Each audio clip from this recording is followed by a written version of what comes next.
اللهم صل على محمد. بسم الله الرحمن الرحيم. الحمد لله رب العالمين، والصلاة والسلام على مولانا رسول الله الأمين وعلى آله وصحبه أجمعين. نوينا التعلم والتعليم والتذكر والتذكير والنفع والانتفاع والإفادة والاستفادة والحث على التمسك بكتاب الله وسنة رسوله صلى الله عليه وآله وسلم والدلالة عن الهدى ابتغاء مرضاته وثوابه وقربه سبحانه وتعالى. السلام عليكم ورحمة الله وبركاته. Suara saya jelas tak? Cuba respon sikit. Suara saya jelas? Suara jelas tak?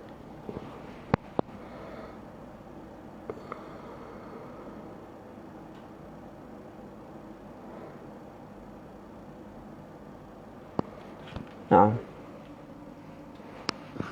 dengar suara tak? Apa tak dengar suara?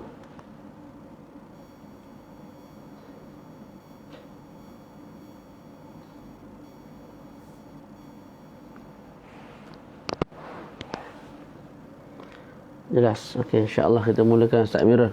Bagi tahu dalam grup kita dah nak start. Bismillahirrahmanirrahim. Jadi alhamdulillah, syukur kita kepada Allah Subhanahu wa taala. Dengan limpah kurnia Allah Subhanahu wa taala dapat bersama-sama kita pada malam ini berkumpul untuk meneruskan lagi bacaan kitab Al-Yaqutun Nafis fi Madhhabi Ibni Idris. Jadi kita dah sampai pembahasan haji, iaitu wajibatul hajj, kewajipan haji. Jadi dalam bab haji dibezakan antara rukun dan juga wajibat. Adapun rukun kalau kita tak buat maka haji tidak sah sama sekali. Berbeza dengan wajibat, kalau kita tinggal haji kita sah, tapi kena ada bayar denda dan sebagainya. Tapi dalam bab lain, contoh bab sembahyang, arkanus salah, wajibatus salah, benda yang sama, perkara yang sama. Dalam bab haji berbeza. InsyaAllah khair. Jadi disebut wajibatul haji sittatun. Kewajipan haji ada 6. Yang pertama, kaunul ihrami minal miqat. Keadaan ihram itu hendaklah daripada miqat. Maksudnya apa? Maksudnya sebelum, yang wajib ialah sebelum kita melangkaui miqat mesti kita berihram. Tu. Sama ada kita nak ihram di miqat itu sendiri ataupun sebelum miqat. Contoh kita ihram haji di rumah kita, dalam perjalanan sebelum sampai ke miqat, ataupun di miqat sendiri tidak ada masalah. Boleh. Jadi maksud kaunul ihram minal miqat maknanya apa? Kita tidak boleh melangkaui, melepasi miqat melainkan kita telah berihram. Faham tak? Miqat pula ada 2 jenis. Ini dalam syarah lah ni. Ada miqat zamani. Miqat zamani maknanya kita nak ihram haji umrah mesti dalam bulan-bulan haji. Yang telah kita bincangkan sebelum ni. Yang kedua miqat makani. Miqat makani yang ditulis oleh Syekh Mustafa Dalani. Kalau datang daripada Madinah ataupun Mekah, kalau orang tu datang daripada Madinah ataupun Syam, Syria, maka tempat miqatnya ialah Dhul Hulaifah. Sekarang namanya ialah Abyar Ali. Kalau datang daripada Mesir, daripada Libya ataupun daripada Jazair, Tunis ataupun daripada negara-negara belah Maghrib, maka tempat miqatnya ialah Juhfah ataupun Rabigh. Yang jauhnya lebih kurang 186 kilogram pula dah. 186 kilometer daripada Mekah. Tu. Juhfah tu lah daripada Mekah. Kalau mereka datang daripada Yaman, orang yang datang daripada Yaman, maka tempat miqatnya ialah Yalamlam. Dinamakan sekarang dengan Sa'diyah. Lebih kurang dalam 120 kilometer daripada Mekah. Yang datang daripada Najd al-Hijaz, maka tempat miqatnya ialah Qarnul Manazil. Sekarang dinamakan sebagai As-Sailul Kabir. Lebih kurang 75 km daripada Mekah. Yang datang daripada Masyriq, iaitu daripada timur. Yang termasuklah bawah tu negara Iraq, Iran dan sebagainya. Maka tempat kumpulan ini bila datang daripada Iran, daripada Iraq, tempat mereka miqat ialah berihram haji. Miqat mereka ialah Zatul Irqin. lebih kurang 100 kilo daripada Mekah. Tak. Cumanya disebut oleh Syekh Mustafa dalam kitab ni, Zatul Irqin sekarang ni dah mungkin tak sesuai lah untuk orang buat miqat di situ. Maka sekarang ni Ahlul Iraq datang daripada jalan Madinah, iaitu mereka jalan datang daripada arah ataupun sama macam orang-orang Madinah, maka mereka akan miqat, akan apa nama, ihram di mana? Di Zulhulaifah. Ataupun mereka datang daripada Najdul Al-Hijaz, maka mereka akan berihram di apa nama, Qarnul Manazil ataupun Sailu Al-Kabir. Faham tak? Ini kita panggil miqat al-makani. Sebelum kita melangkaui tempat tu, sebelum kita melangkaui miqat, mesti kita berihram. Okey, itu. Kemudian Syekh Mustafa sebut dalam kitab Al-Yaqutun Nafis ni, Munisul Jalis ni ada siap gambar lagi ya. Gambar datang daripada Ahlul Masyriq, miqatnya Zatul Irqin, daripada Ahlul Najat wa Taif, mereka apa? Mereka ihram di miqat As-Sailul Kabir. Kemudian daripada Yaman di Yalamlam ataupun Sa'diyah. Begitu. Faham tak? Kemudian Syekh Mustafa sebut dalam kitab dia, barang siapa yang jalan satu jalan tapi tidak berakhir di miqat. Tak. Contoh dia ikut jalan ni, tak jumpa miqat. Tapi miqat tu ada sebelah kanan, belah kiri. Dia ikut tengah. Tak. Sama ada ikut jalan darat ataupun jalan air ataupun jalan itulah. Maka kita sebut miqat dia ialah ahrama min muhadzati aqrabihima ilaihi. Dia kena ihram di miqat yang lebih dekat kepada negara dia. Jadi kita ikut jalan tengah. On the way kita nak sampai ke Mekah ni tak ada miqat. Yang ada sebelah kanan, belah kiri. Maka kita tengok yang belah kanan, belah kiri tu mana yang lebih dekat dengan negara kita. Yang lebih dekat dengan negara kita, tempat itulah kita berihram. Maksud tempat itu kita berihram bukan kita kena pergi tempat tu, tak. Tapi ketika mana kita muhadzah ni bertentangan. Contoh ni miqat, tak kanan kiri kan. Jadi kita gerak kat sini bukan miqat ni, tapi bertentangan dengan miqat. Bila bertentangan dengan miqat, waktu tu kita niat. Niat apa? Niat ihram lah. Faham tak? Okey, kalau miqat kanan kiri tu sama jauh nisbah kepada negara dia. Kalau ni 50 km ke negara dia, ini pun 50 km ke negara dia. Tak? Maka ketika itu nak ihram di mana? Ihram di miqat yang lebih jauh daripada Mekah. Contoh ni A ni B. Yang B ni bila diukur kilometernya sampai ke Mekah lebih jauh, 70 km sebagai contoh. Maka orang ni bila dia muhadzah bertentangan dengan miqat B ni, dia niat ihram haji. Naam. Kalau tidak muhadzah langsung dengan miqat, makna dia jalan ikut jalan ni, kiri kanan memang tak ada. Jalan tu memang tak ada dah miqat. Kiri kanan pun tak ada miqat. Boleh? Maka kita sebut dia berihram dua marhalah sebelum sampai ke Mekah. Jadi dua marhalah sebelum dia sampai ke Mekah tu dia berihram haji ataupun umrah. Okey. Kemudian mereka yang tempat tinggalnya di antara Mekah dan juga miqat. Depan ni Mekah. Kat belakang ni miqat. Dia duduk tengah. Macam mana dia nak berihram? Maka kita sebut miqat bagi dia ialah rumah dia tu sendiri, tempat dia tinggal tu sendiri. Tak perlulah dia pergi mundur ke belakang, pergi ke miqat, kemudian patah balik pergi ke Mekah. Tak perlu. Jadi mereka yang duduk di tengah-tengah antara miqat dan juga Mekah, tempat miqat dia ialah maskanuhu, tempat dia tinggal tu. Okey, ada sebahagian orang dia ke Mekah tapi bukan niat awalnya nak buat haji. Contoh dia nak hadir muktamar ataupun nak jumpa sahabat dia, nak jumpa anak dia. Tak. Maka bila dia langkaui miqat, dia lalu kat miqat tu, dia tak niatlah nak buat umrah, nak buat haji. Sebab bukan ni asalnya begitu. Tak, tapi selepas contoh 10 km, 20 km, 30 km daripada miqat, barulah datang niat nak buat haji. Maka ketika itu kita sebut miqat dia ialah tempat yang dia rasa nak buat haji tu. Tempat yang apa? Yang dia mula rasa nak buat haji. Selepas 30 km melangkaui miqat, baru dia teringat, sayang datang jauh-jauh ni, baik buat haji tu ataupun baik buat umrah tu. Maka ketika mana dia sampai tu, tak ni wajibatul hajj, dia nak buat haji lah. Maka bila dia dah ada niat nak buat haji tu, ketika itu dia boleh ihram di tempat itu, tempat tersebut. Faham tak? Nah. Kita miqat kat mana kita? Jeddah tak? Rasanya Jeddah kita, miqat kita. Kita turun di Jeddah, kita ihram di situ.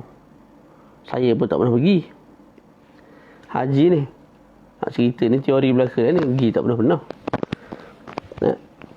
Siapa yang pernah pergi lebih jelas lah cerita buat haji ni. Yang kedua, yang kedua ialah ramyu al-jimari thalath. Itu yang disebut dalam kitab lah. Tapi Syekh Mustafa pecah dua. Dia pecah ramyu jamratul aqabah, lepas tu ramyu al-jimari thalath. Maka kita terang satu persatu. Antara kewajipan haji ialah melontar jamrah al-aqabah, yang dinamakan sebagai jamrah al-kubra. Masuk waktu melontar jamrah aqabah sahaja ni 7 kali baling sahaja.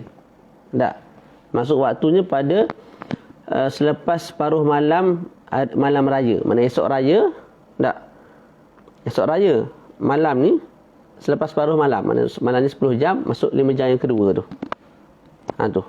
Itu masuknya waktu untuk melontar jamratul aqabah. Dengan syarat juga sebelum tu kita dah wukuf lah.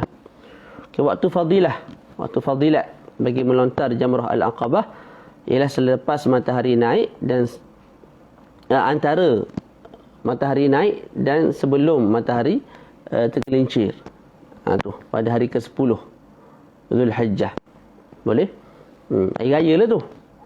Jadi lepas aja matahari naik dan sebelum zuhur pada hari raya, waktu tu waktu fadilah untuk kita melontar jamratul aqabah. Waktu ikhtiar kekal sehingga akhir hari tersebut, sehingga masuknya maghrib hari ke-10 Zulhijjah. Waktu harus untuk kita melontar tak kekal sehingga maghrib hari ke-13 Zulhijjah. Jadi melontar jamratul aqabah bila masuk waktunya? Separuh malam yang kedua pada malam raya. Okey. Waktu fadilah iaitu pada hari raya, siang raya tu, selepas matahari naik dan sebelum zuhur. Tak. Kemudian kekal waktu ikhtiar sehinggalah apa? Habisnya hari ke-10, mana sehingga maghrib. Kalau kita tak buat juga, kita diharuskan melontar sehinggalah maghrib hari ke-13 Zulhijjah. Hakaza. Faham betul? Okey, bila kita dah start melontar tu, tak payah talbiyah dah lah. Malah setiap kali melontar tu kita ganti dengan takbir Allahu Akbar, baling, Allahu Akbar, baling jamrah. Itu ramyu jamratul aqabah. Kemudian kewajipan seterusnya ialah melontar jimari salas, ramyu al-jimari salas. Melontar jamrah yang 3 pada setiap hari daripada ayyamut tasyriq, iaitu hari ke-11, 12, 13 Zulhijjah.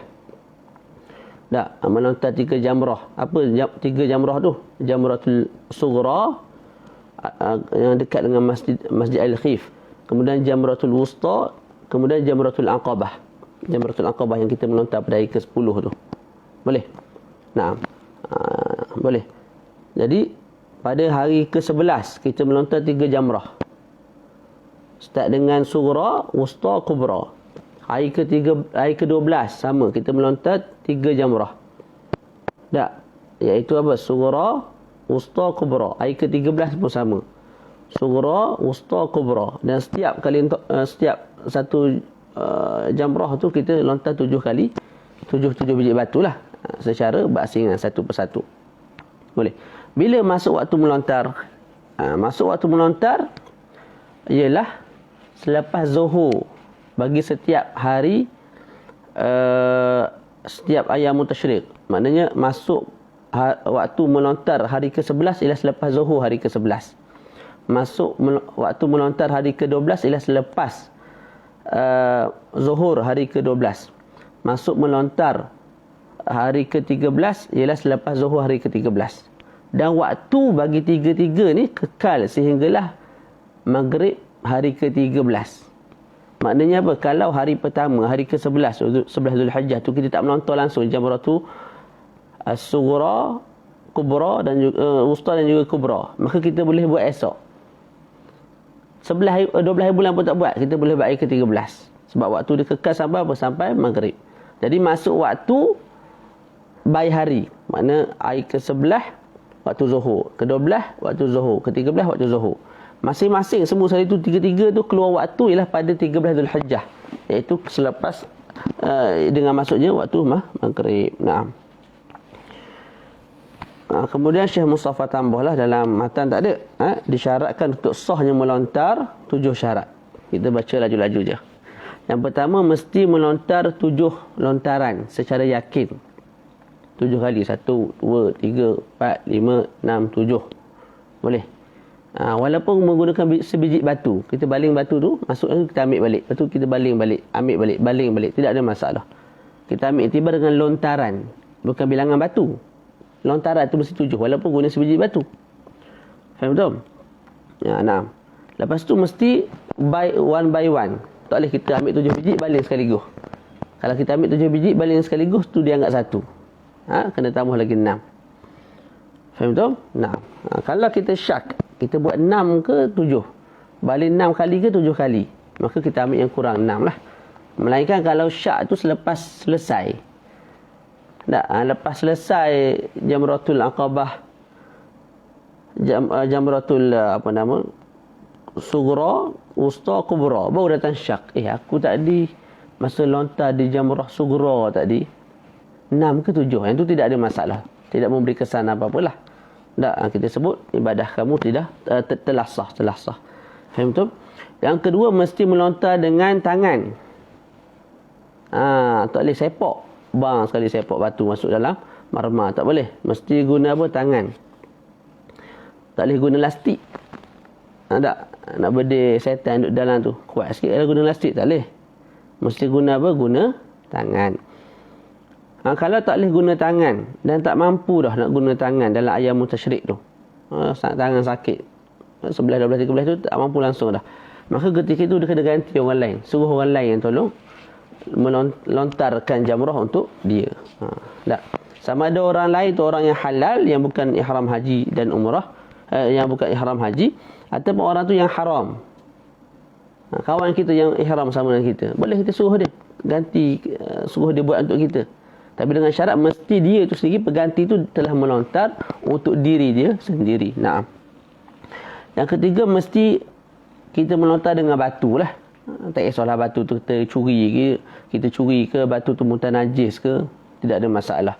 Ataupun batu tu berharga seperti yakut, batu permata tak, seperti aqiq, ataupun batu emas dan perak yang masih bercampur dengan perkara lain. Tapi kalau emas perak tu pure emas perak tak boleh, sebab tak panggil batu dah. Tapi kalau emas perak yang masih bercampur dengan besi, dengan batu, dengan dia, maka boleh. Okey.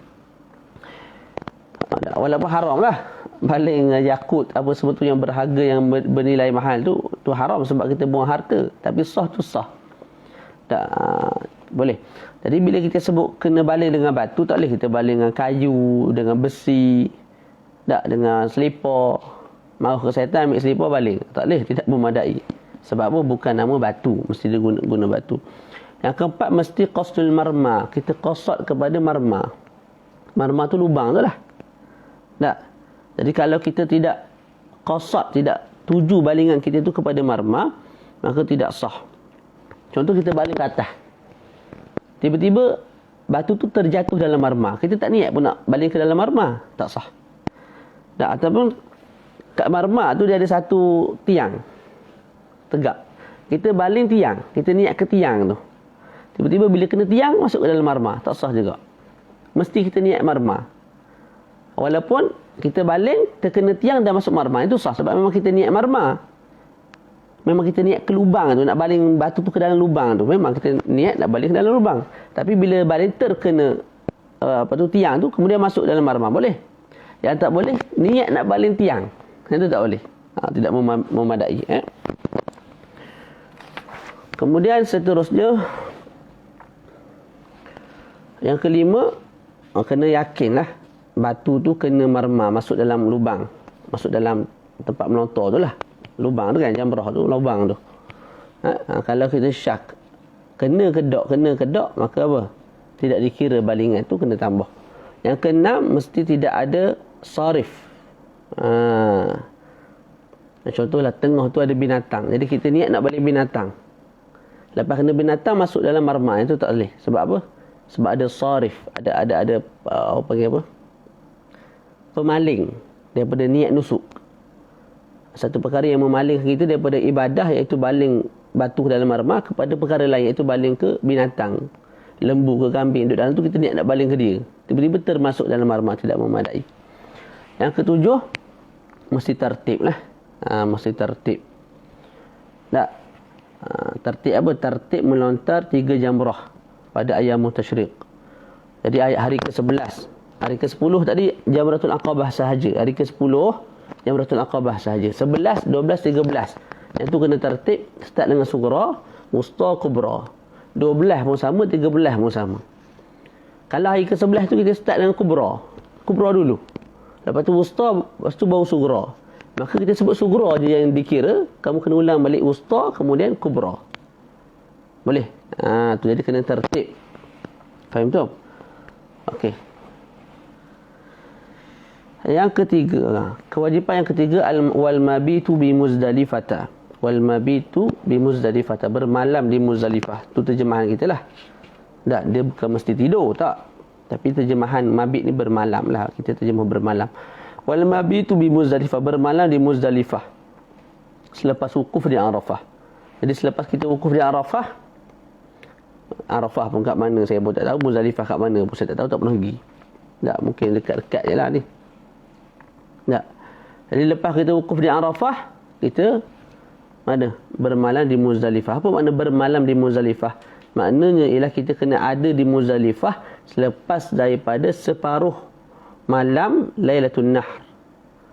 Esok raya, tak malam ni, ni malam ni. Esok raya ni, malam ni. Malam ni ada 10 jam, 5 jam yang kedua tu. Bila masuk 5 jam yang kedua, kita mesti ada di Muzdalifah. Walaupun 1 saat dah memadai dah. Dari katakan kita mabit di Muzdalifah. Tak, walaupun kita tidak tahu tempat tu Muzdalifah, tidak ada masalah. Walaupun kita masuk Muzdalifah, kadang-kadang kita lari daripada orang kejar kita, ataupun kita sedang tidur, ataupun kita gila, na'udzubillah, memadai belaka tu. Okey. Kemudian sunatlah di Muzdalifah tu kita ambil 7 batu. Tak? Untuk kita melontar Jamratul Aqabah di Mina. Jadi selepas wukuf kita bermalam di Muzdalifah. Di Muzdalifah tu kita ambil 7 batu untuk kita melontar hari ke-10 esok ni. Nak hari raya tu nak melontar Jamratul Aqabah saja 7 biji batu. Begitu juga kita kutip sekali lah, siap-siap batu untuk kita lontar pada hari ke-11, 12, 13. Berapa biji batu? Semua seri 70. Hari ke-10, 7 batu. Hari ke-11, 21. 7, 14, 21. Hari ke-12, ke-13 pun sama. 21, 21. Ditambah 21, 21, 21, tambah 7 jadi 70. Batu yang sunat kita kutip. Silap. Silap. Tu. Yang kita sunat kutipnya di Muzdalifah ni 7 biji batu je lah. Untuk kita melontar Jamratul Aqabah. Adapun untuk kita melontar hari ke-11, 12, 13. Tak. Iaitu 63 biji batu kita kutip di Batni Wadi Muhassir. Nama tempat. Batni Lembah Wadi Muhassir. Nah. Yang keempat, wal mabitu bi Mina. Bermalam di Mina. Mu'zam baca al-mabitu bi Mina layali tasyriq, bermalam di Mina pada malam-malam tasyriq, pada malam-malam hari tasyriq. Mabit di Mina ni mesti lebih daripada separuh malam. Dengan makna kalau malam tu ada 10 jam, mesti kita 5 jam 1 saat bermalam di Mina, menetap di Mina pada setiap malam tasyriq, mana hari ke-11, 12, 13. Malam 11, 12, 13. Itu pun kalau apa? Kalau kita tak nak an-nafarul awal. An-nafar ni mana? Al-khurujul awal. Kalau kita nak an-nafarul awal, iaitu keluar daripada Mina pada hari kedua daripada ayyamut tasyriq, iaitu pada hari ke-12 Zulhijjah. Tak. Maka ketika itu kita tak perlulah bermalam pada apa? Pada malam ke-13 Zulhijjah. Tak. Kalau kita nak an-nafarus tsani, maka nak tak nak kita mesti bermalam hari ke-11, 12 dan 13 Zulhijjah. Jadi apa dia an-nafarul awal? An-nafarul awal ni mana kita keluar awal daripada Mina. Bila kita keluar daripada Mina? Pada hari kedua. Mana hari ke-11 kita bermalam di Mina. Lepas tu masuk 12 kita bermalam di Mina. Pagi 12 tu kita keluar daripada Mina. Tak. Bila cukup beberapa syarat yang disebutkan oleh Syekh ni, maka kita tak perlu lagi nak bermalam hari ke-13. Gugur dah bermalam hari ke-13 ke atas diri kita. Apa syarat yang Syekh sebut bawah tu? Wa ishtaratu li sihhati an-nafar al-awwal syurut. Yang pertama, wa an yakuna sayru syakhs ba'da zawali syamsil yaum ats-tsani. Mesti kita mula gerak untuk keluar daripada Mina tu pada hari kedua tu selepas daripada Zuhur. Hari ni hari ke-11. Tak. Lepas tu malam 12 tidur di Mina lagi. Pagi 12 tu kita nak gerak keluar mesti selepas daripada Zuhur. Boleh? Mesti selepas daripada Zuhur dan sebelum Maghrib.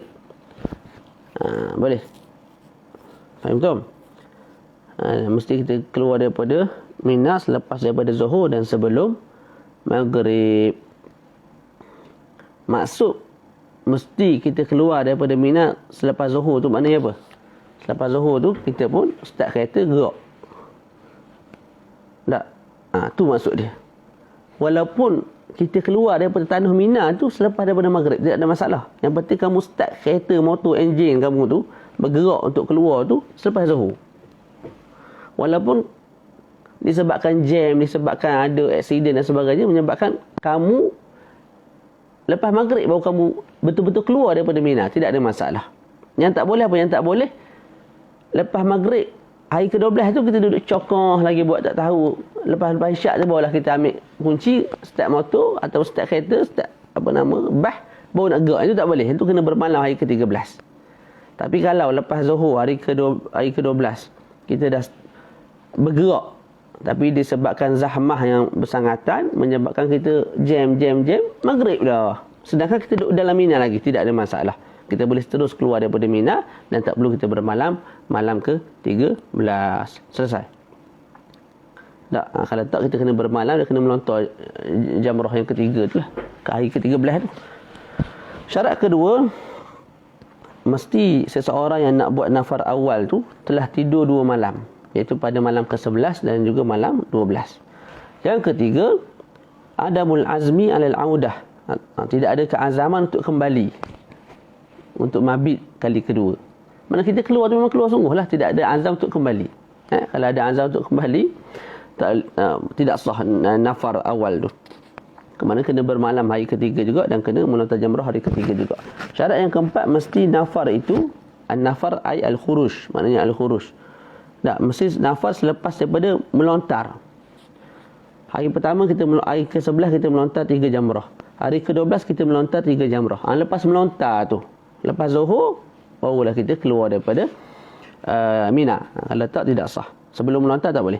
Yang ke-15, mesti kita niat untuk nafar. Niat untuk keluar daripada Mina.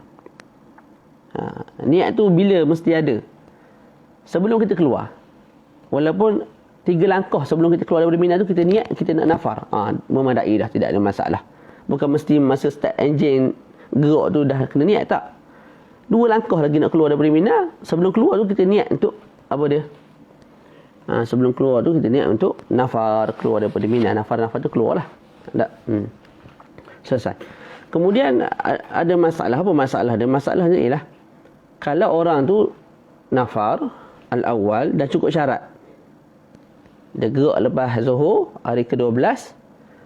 Tak. Asar tu dah keluar daripada Mina dah. Tak.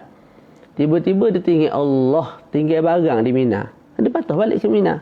Dia patah balik ke Mina tu lepas Maghrib ataupun lepas Isyak. Adakah wajib lepas isyak lepas maghrib tu malam ke-13 lah. Tak, adakah dia wajib bermalam? Tak. Ataupun saja-saja dia kembali ke Mina, bukan niat nak bermalam, saja kembali, kita sebut tidak ada masalah untuk dia keluar balik daripada Mina selepas tu, tak perlu dia malam hari ke-13. Naam. Kemudian yang seterusnya wa tawaful wada'. Tawaf wada'. Tawaf wada' ni maksudnya apa? Tawaf untuk kita, tawaf sebagai penghormatan sebelum kita meninggalkan tanah haram. Itu makna tawaf al-wada'. Okey, kita baca kat sini saya sebut tawaful wada'. Bila tawaful wada' ni wajib? Bila mana seseorang tu nak keluar daripada Mekah untuk satu safar, walaupun safar tu safar yang qasir.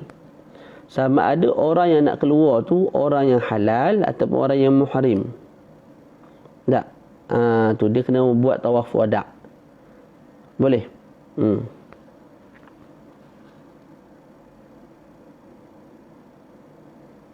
Faham tak? Nah. Kita nak balik ke Malaysia. Nak selesai dah buat urusan haji, nak balik ke Malaysia. Maka kita tawaf wada' kemudian balik. Ataupun orang yang duduk menetap dalam Mekah tu sendiri. Tak, dia nak datang ke nak keluar pergi ke Mesir dan sebagainya. Sebelum dia keluar tu wajib dia tawaf wada' dulu sebagai penghormatan kepada Kaabah, Baitullahil Haram. Sedangkan dia halal, dia bukan ihram haji umrah, tak, wajib juga dia buat. Tak. Oleh sebab itu musannif meletakkan tawaful wada' sebagai wajibatul haji ni satu perkara yang kurang syamil lah. Tak. Sebab apa? Sebab tawaful wada' ni bukan orang yang buat haji sahaja wajib, malah orang yang tak buat haji pun, orang yang halal pun wajib juga buat. Tak. Tu. Jadi tawaful wada' ni berlaku selepas sempurnanya nusuk, selepas sempurnanya ibadah haji. Dia tidak termasuk di bawah ibadah haji pun. Sebagaimana ditahrirkan oleh Imam Nawawi dan juga Imam Ar-Rafi'i. Maka dengan itu perlu kepada niat yang berasingan. Boleh. Tawaf wada' perlu niat berasingan. Sahaja ke tawaf wada' kerana Allah Ta'ala. Boleh. Berbeza kalau tawaf ifadah. Tak, itu tidak ada masalah. Masa tawaf tu kita tak niat. Start nak tawaf kita tak niat. Sahaja aku tawaf rukun, tak perlu niat, tak ada masalah. Sebab apa? Sebab bila kita niat ihram haji tu, satu niat ihram haji tu dia cover semua niat. Maknanya bila kita nak buat tawaf ifadah tak perlu niat. Bila kita nak sa'i kita tak perlu niat. Bila kita nak buat perkara-perkara lain tak perlu niat. Sebab apa? Sebab kita dah niat tadi pada mula-mula nak masuk tanah haram tu, mikot tu kita dah niat. Maka niat tu dah merangkumi semua. Tak. Tapi tawaf wada' bukan. Dia bukan termasuk bawah nusuk. Maka dia perlu kepada niat yang mustaqillah. Faham tak? Itu yang disebut oleh Imam Ar-Ramli. Berbeza dengan Imam Ibn Hajar. Naam, hadha.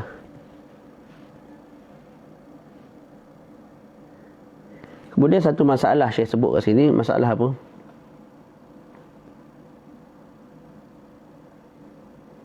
Tak perlu dah. Sebab tawaf wada' ni dah selesai dah, Ustaz Amirul. Kita dah selesai tahallul apa semua. Mana kita dah jadi halal dah. Kita hanya nak buat penghormatan terakhir yang dianggap sebagai wajibat. Wajibat tapi bukan wajibatul hajj semata-mata lah. Tak. Sama ada orang yang buat haji ataupun halal. Orang yang berihram ataupun tidak. Masalah yang disebut oleh Syekh sini, apa dia?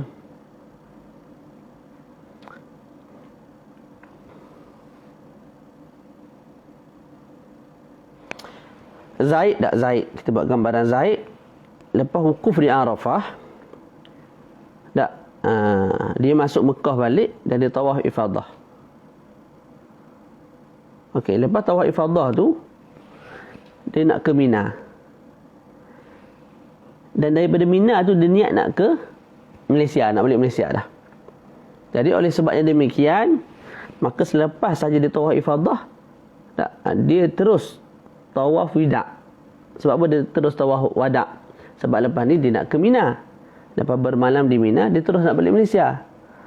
Jadi tawaf wada' tu sebagai satu perkara yang paling akhir lah dia buat sebelum dia keluar daripada tanah haram. Tak. Memadai ataupun tidak? Kita sebut tidak memadai. Tidak memadai. Faham tak gambaran dia? Dia wukuf di Arafah. Lepas wukuf di Arafah, dia datang ke Mekah. Dia tawaf ifadah. Lepas dia tawaf ifadah, dia berniat nak ke Mina. Dan dia berminat tu, dia berniat nak terus balik ke Malaysia. Jadi dia kata, aku ke Mina kan, aku balik ke Malaysia. Jadi buat tawaf wadak dulu lah. Dia pun tawaf wadak. Lepas tu dia ke Mina, dia selesaikan Al-Mabit bi Mina. Tak, okey, tawaf wadak tu memadai ataupun tidak? Kita sebut tak. Sebab apa? Tawaf wadak ni mesti letak di akhir sekali. Lepas semua perkara kamu buat, baru kamu tawaf wadak. Sekarang ni, kamu tawaf wadak, lepas tu kamu bermalam di Mina. Tak, lepas tu kamu balik. Sepatutnya apa? Bermalam di Mina. Lepas kamu bermalam di Mina tu, sepatutnya kamu kena kembali balik dalam Mekah tu. Kamu kena tawaf wadak, baru kamu keluar. Mana tawaf wadak ni ialah perkara terakhir yang kamu kena buat sebelum kamu keluar. Oleh sebab itu, kalau kita dah tawaf wadak, kemudian kita pergi beli barang apa semua tu, lepas tu baru kita nak gerak. Tawaf wadak tadi tak dikira, kena buat balik. Jadi apa yang perlu kita buat? Kita siap packing barang, dah letak dalam bas apa semua, beli barang, takat gambar apa semua dah. Tak, akhir sekali kita tawaf wadak. Lepas tawaf wadak tu terus masuk bas, terus bawa balik ke Malaysia. Faham betul? Tak boleh lepas tawaf wadak tu pergi jumpa kawan dulu, bersembang apa bagai. Tak boleh. Tidak memadai. Yang keenam, kewajipan yang keenam bagi haji ialah at-taharruzu an muharramatil ihram, menjaga diri daripada perkara-perkara yang diharamkan ketika mana ihram, dan itu akan datang perbincangannya nanti. Kemudian disebut wajibatul umrah, perkara wajib bagi umrah.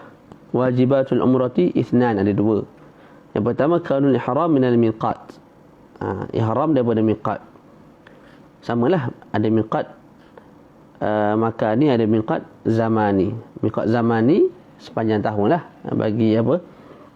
Umrah ni. Kalau miqat maka ni macam tak ada juga. Tak.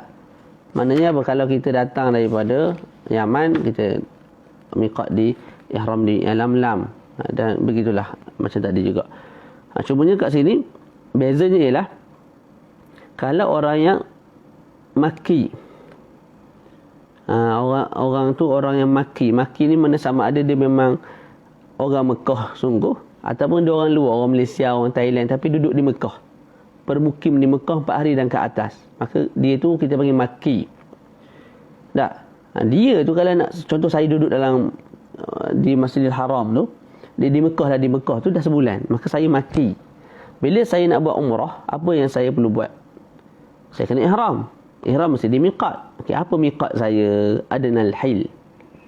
Adnal hil maknanya apa? Tanah halal yang paling dekat dengan saya. Tu. Faham tak?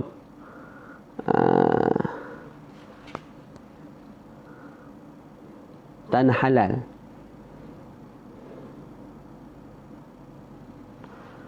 Boleh? Jadi tanah halal ni, tanah halal lah. Tapi kita kena faham lah. Pertama, Mekah. Mekah tu satu tempat. Kemudian tanah haram. Tanah haram ni lebih luas daripada Mekah. Kita ada tanah haram. Dalam tanah haram tu ada Mekah sebutir. Satu tempat yang dinamakan sebagai Mekah. Kita nak, kalau kita ni Makki, bila kita nak buat umrah, kita kena ihram di Adnal Hil. Maknanya apa? Bukan kita kena keluar semata-mata daripada Mekah, tak. Kita kena keluar lagi, jauh lagi. Kena keluar ke tanah halal. Kena keluar ke tanah halal.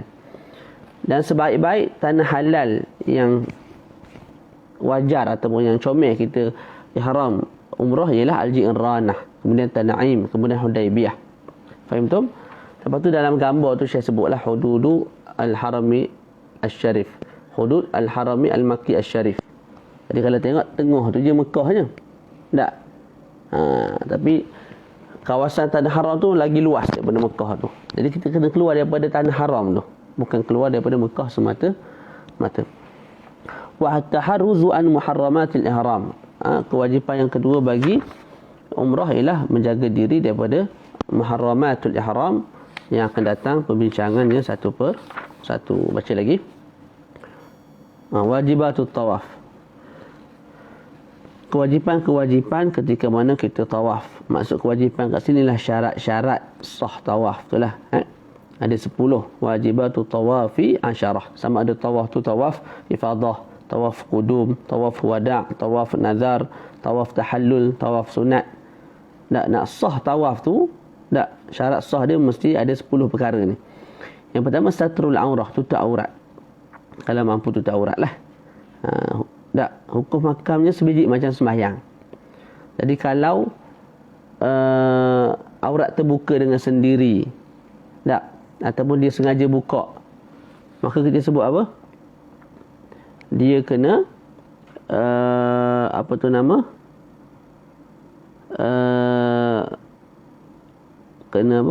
kena jaddadahu wa bana min al-mawdi' alladhi hasala fihi dhalika wa in tala al-fasu wa la yajibu istinafu bal yundab. Dia kena pusing baliklah daripada tempat dia terbuka aurat tu. Contoh dia pusing, sekali pusing. Masa pusing yang kedua tu, jalan sikit terbuka aurat. Maka daripada tempat dia terbuka aurat tu belakang sikit, dia kena tutup aurat dan dia kena pusing balik. Tak perlu start daripada awal. Contoh dia dah pusing yang ke-6. Pusing yang ke-6 tu terbuka aurat. Dia kena tutup aurat. Lepas tu dia kena undur sikit lah ke belakang. Lepas tu dia pun kena pusing. Pusing yang ke-6, lepas tu ke-7. Maknanya tak perlu start daripada pusing yang pertama balik. Boleh. Walaupun kita sebut sunat, tapi tak wajib lah. Yang kedua, wat-taharatu anil hadatsain, kena suci daripada hadas kecil, hadas besar. Kalau tak mampu guna air, maka guna tayamum. Lepas tu kalau terkentut ke mana ustaz? Sama macam tadi. Contoh pusing yang ketiga terkentut, maka pergi ambil uduk, tawaf, sambung yang ketiga, yang keempat, yang kelima, yang keenam kentut pula, pergi ambil uduk semula, lepas tu masuk yang keenam, lepas tu yang ketujuh. Tu dia tak terbatal. Yang sebelum-sebelum tu tak terbatal. Yang kita sedang buat tu yang terbatal. Yang keenam, yang 6 terbatal. 5 awal tu tak terbatal. Kita kena ambil uduk, buat yang keenam, yang ketujuh, gitu je. Wat taharatu anil najasah, suci daripada najis yang tidak dimaaf pada pakaian, pada badan, pada tempat yang kita pijak. Boleh. Tu. Jadi kalau tengah-tengah pusing tu tiba-tiba berdarah hidung ni, maka kita kena cuci. Darah hidung tu pada pusing yang ke-6, maka kita kena pergi cuci. Lepas tu kita pergi balik ke Kaabah tu, pusing yang ke-6, ulang balik. Lepas tu pusing yang ke-7, lepas tu selesai.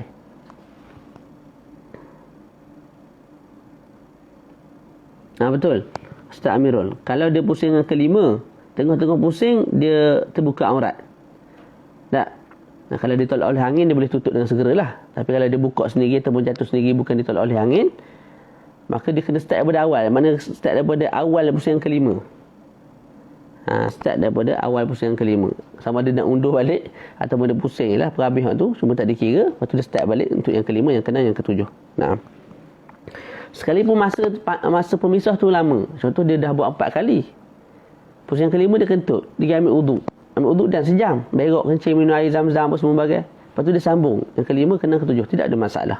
Wa in talal faslu. Kemudian kita kena tahulah bila kita buat tawaf ni, biasanya bila dah sibuk-sibuk sangat tu, tak nak mesti tersentuh kulit kita dengan kulit wanita. Dalam mazhab kita yang muktamadnya, pandangan Imam Syafi'i yang muktamad, bila kita sentuh wanita walaupun tanpa syahwat, sama ada kita menyentuh ataupun kita disentuh, wuduk kita batal. Kalau kita boleh ikut pandangan yang muktamad itu yang paling comel lah. Batal je disebabkan disentuh wanita, kita pun ambil wuduk. Batal kita ambil wuduk. Lepas tu kita pun selesaikan pusingan. Tapi boleh juga kita taklid ikut pandangan kedua. Pandangan yang kedua, yang lebih azhar ni pandangan kuat lah.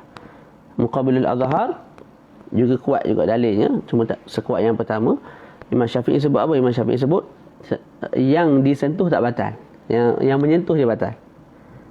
Saya sentuh Ustaz Amirul, saya perempuan sebagai contoh, saya batal. Ustaz Amirul yang disentuh tak batal. Jadi bila kita pusing tu, kita tak menyentuh, kita disentuh, tak batal. Ataupun kita taklid mazhab lain, mazhab Imam Abu Hanifah, sentuh perempuan tak batal langsung, lagi mudah.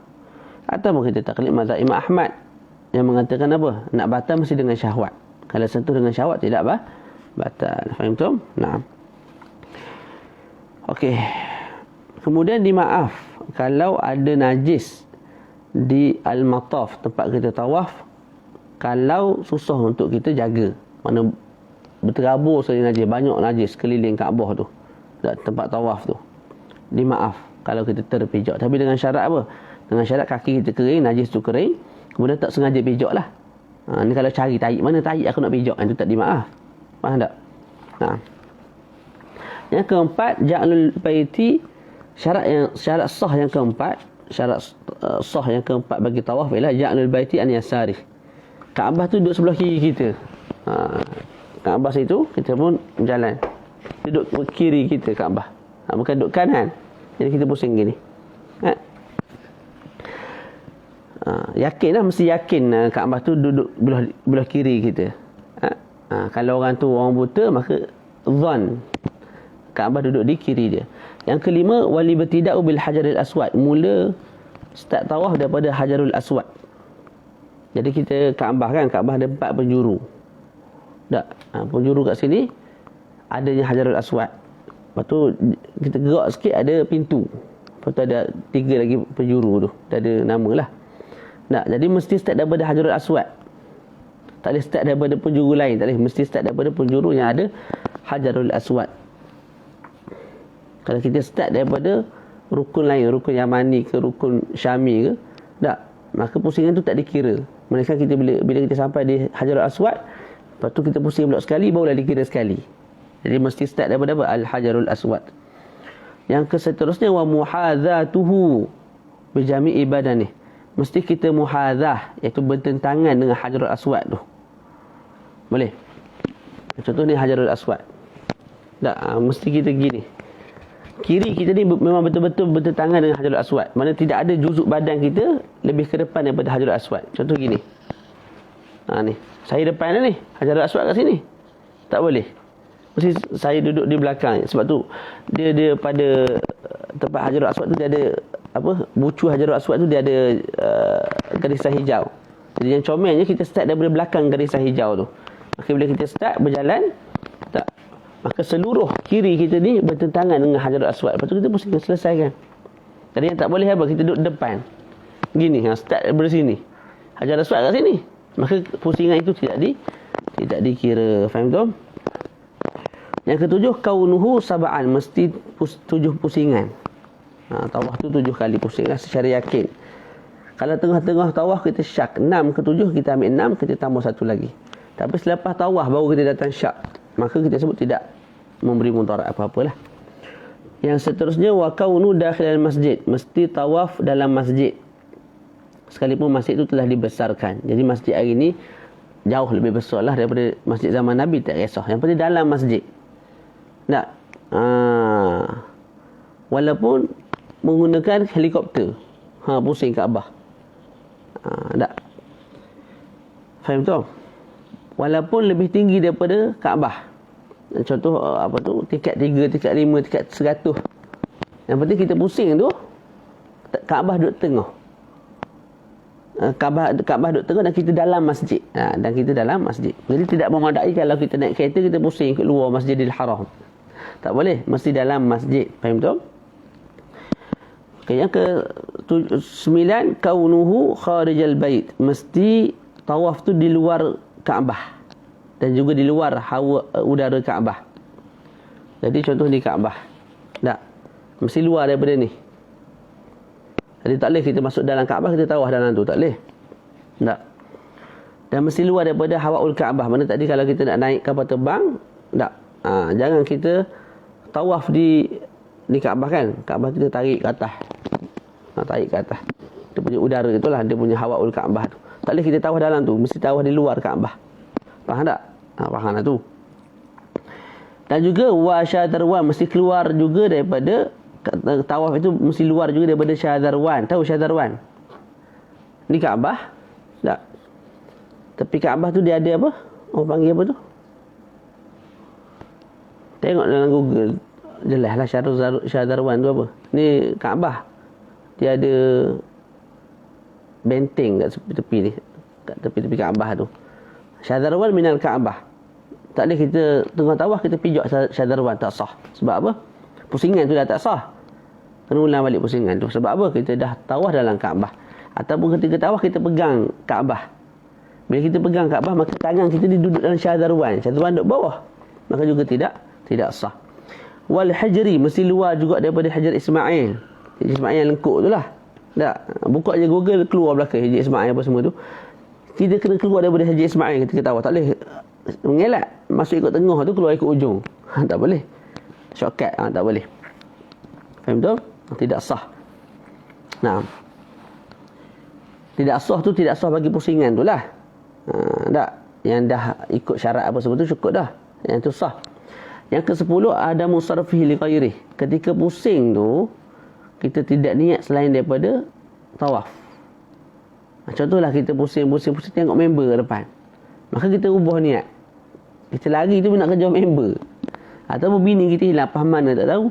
Kita pun tawaf nampak bini kita kat depan, kita pun cepat sikit jalan tu. Masa kita cepat sikit lari tawaf tu, bukan niat tawaf tu, kita nak kejar ke bini kita. Tak. Ataupun kita tengah tawaf, orang belakang besar-besar badan, laju. Tak. Ketika tawaf dia laju. Jadi kita pun lari. Jalan cepat. Nak lari daripada apa? Daripada orang belakang ni, badan besar. Itu juga tidak memadai. Tak. Cuma kena ingatlah kalau kita tasyrik, iaitu sah. Contoh apa? Kita niat tawaf, dalam masa yang sama niat nak cari bini. Kita niat tawaf, dalam masa yang sama nak lari daripada orang yang bagi hutang kat kita. Dia nak cari kita, nak minta hutang kat kita. Kita niat nak lari. Tidak ada masalah, yang itu boleh kalau tasyrik. Kemudian ditambah daripada syarat yang telah disebutkan dalam matan ialah ayatufa marran ila jihati wajhi. Kena tawaf gini. Mana badan kita ke depan lah. Tak boleh kita tawaf gini. Jalan ke belakang. Memang pusing sama orang, tapi kita belakang gini. Orang lain gini. Faham tak? Orang lain pusing gini, muka ke depan. Kita ikut pusingan macam dia orang juga, cuba kita pusing gini. Gitu. Tak boleh, tidak sah. Lepas tu kita ada kena qasad nak pusing Baitullahil Haram.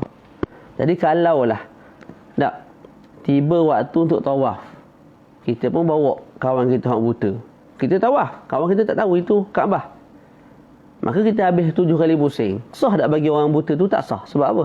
Dia tidak qasad untuk pusing Baitullahil Haram sebab dia tak tahu pun tu Baitullahil Haram. Melainkan kalau kita maklum sepatah kat dia, kita ni nak tawaf, dia pun qasad nak tawaf. Pusing sekali kita, yang tu sah lah. Faham tu? Nah. Kemudian wajibatus sa'i. Kewajipan sa'i. Maknanya apa? Syarat-syarat sah bagi sa'i. Ada 4. Yang pertama, wajibatus sa'i arba'atun an yabda'a fi kulli witrin bis safa. Sa'i dia ada tempat dia mas'ah dia. Setiap kali yang witir, iaitu 1, 3, 5, 7, kita start dengan safa. Mana ni safa? Start dengan safa dulu sampai ke marwah. Daripada marwah safa. Lepas tu safa balik marwah, gitu. Setiap kali pergi tu 1, makna daripada safa marwah 1. Marwah ke safa 2. Safa ke marwah 3, gitu. Tu ada pandangan sebut pergi balik tu 1. Tu ghairu mu'tamad lah. Faham tu? Yang kedua, ayakuna sab'an. 7 kali secara yakin. Dan hukum macam tadilah, kalau kita syak ketika sedang sa'i 6 ke 7, kita ambil 6. Tapi selepas sa'i baru kita datang syak, maka kita sebut tidak memberi mudarat. Tak, kita punya sa'i telah sah. 7 tu tadilah pergi 1, balik 2, pergi pula 3. Bukan pergi balik tu 1, tak.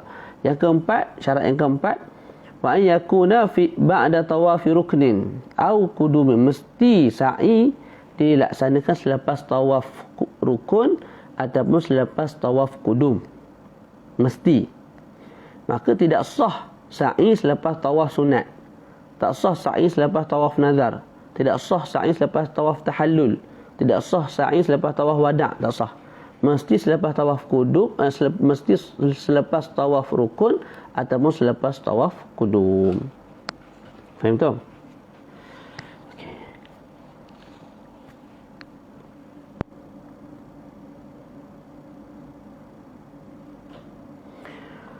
Ada gambaran tidak sah sa'i. Sebagaimana disebut oleh Syekh Mustafa, apa gambarannya? Zaid. Zaid tawaf kudum. Dia tawaf kudum. Lepas dia tawaf kudum, dia buat apa? Dia wukuf di Arafah. Tak, lepas dia wukuf di Arafah,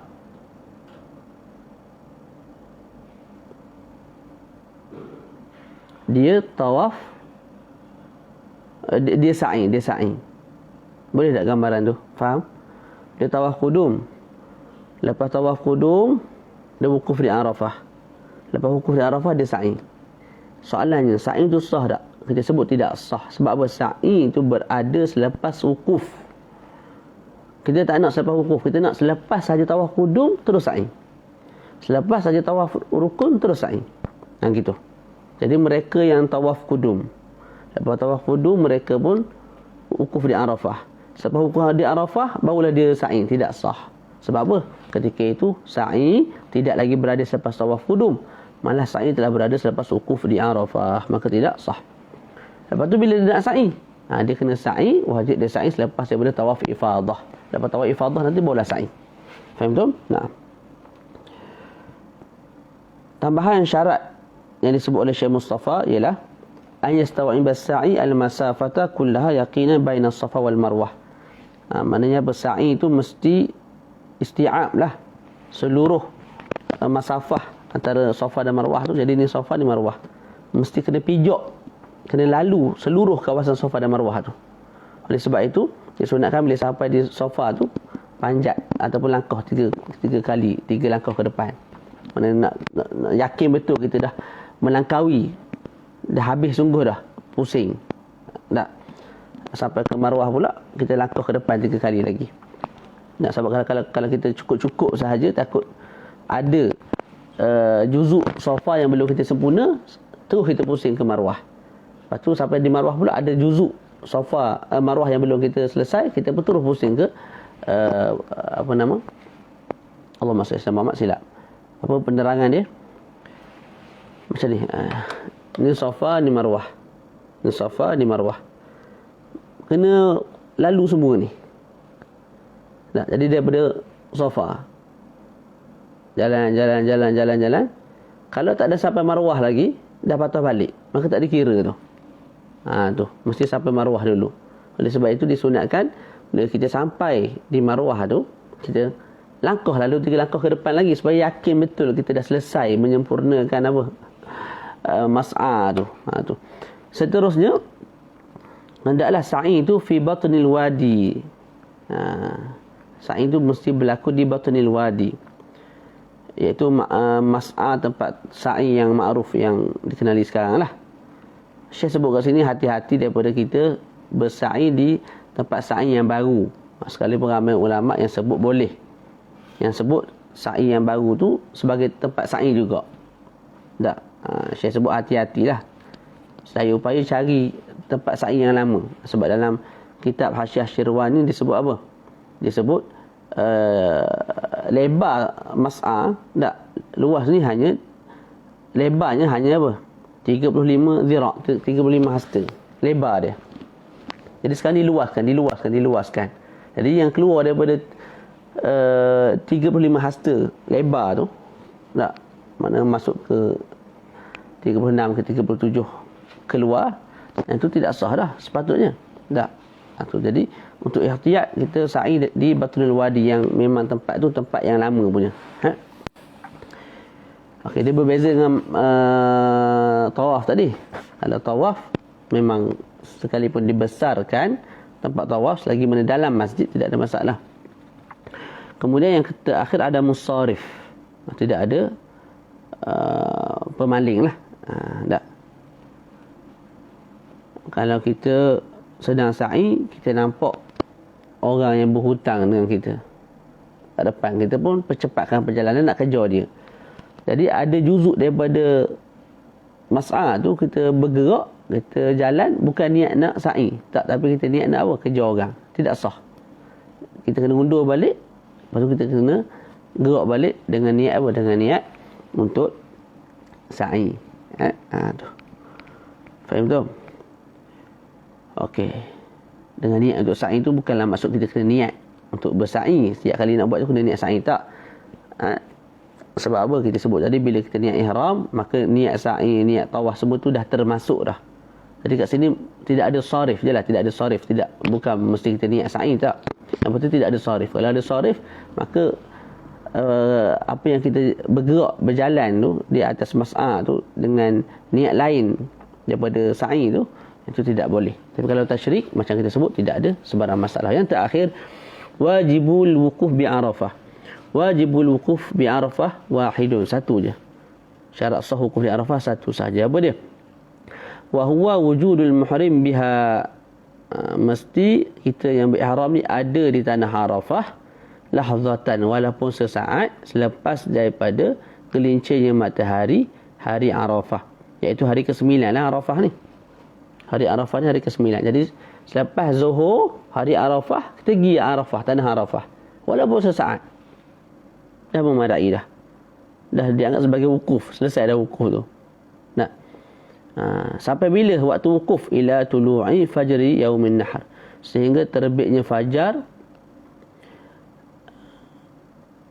sehingga masuk subuh lah, sehingga masuknya subuh pagi raya. Tu jadi hari ke-9 tu, 9 Zulhijjah, lepas Zuhur tu dah masuk waktu untuk wukuf di Arafah. Berkekalan waktu sampailah subuh hari ke-10 Zulhijjah, hari raya. Okey, disyaratkan untuk sahnya wukuf di Arafah ni apa dia? Yang tadi tu sebenarnya wujudul muhrim biha tu, itu ta'rif bagi wukuf dan juga hakikat bagi wukuf. Adapun syarat sahnya, sebagaimana disebut oleh Syekh Mustafa, mestilah orang yang berwukuf itu, kita panggil waqif, seorang yang berkeahlian untuk beribadat. Tak, maka tidak sah wukuf daripada orang yang mughma alaih, pengsan, orang yang mabuk, tidak sah. Orang yang tidur sah, tak sah. Sebab orang yang tidur ni berkeahlian untuk sembahyang hukman. Sebab tu kalau kita berkeahlian untuk sembahyang, berkeahlian untuk beribadah hukman. Oleh sebab itu kalau kita tidur, tak, wajib tak sembahyang kat atas kita? Mana maksud Zuhur saya sedang tidur, bangun-bangun asar dah, kena qada. Sebab apa kena qada? Sebab masa tadi tidur tu, khitab tu juga tertuju kepada saya. Tak, bila khitab sembahyang tu juga tertuju kepada saya, maka bila tak buat, kena qada lah. Jadi qada ni far'u al-wujub.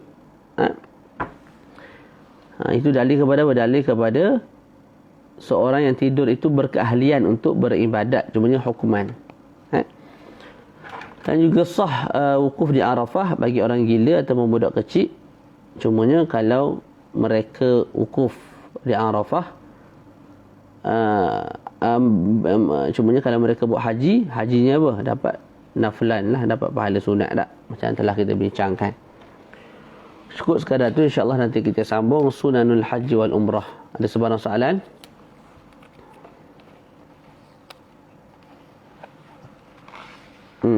Ada soalan tak? Nanti kita sambung sunanul haji wal umrah, sunat-sunat haji dan umrah. Ulang kaji lah. Kalau faham yang saya syarah tu, baca balik, mudah je nak faham.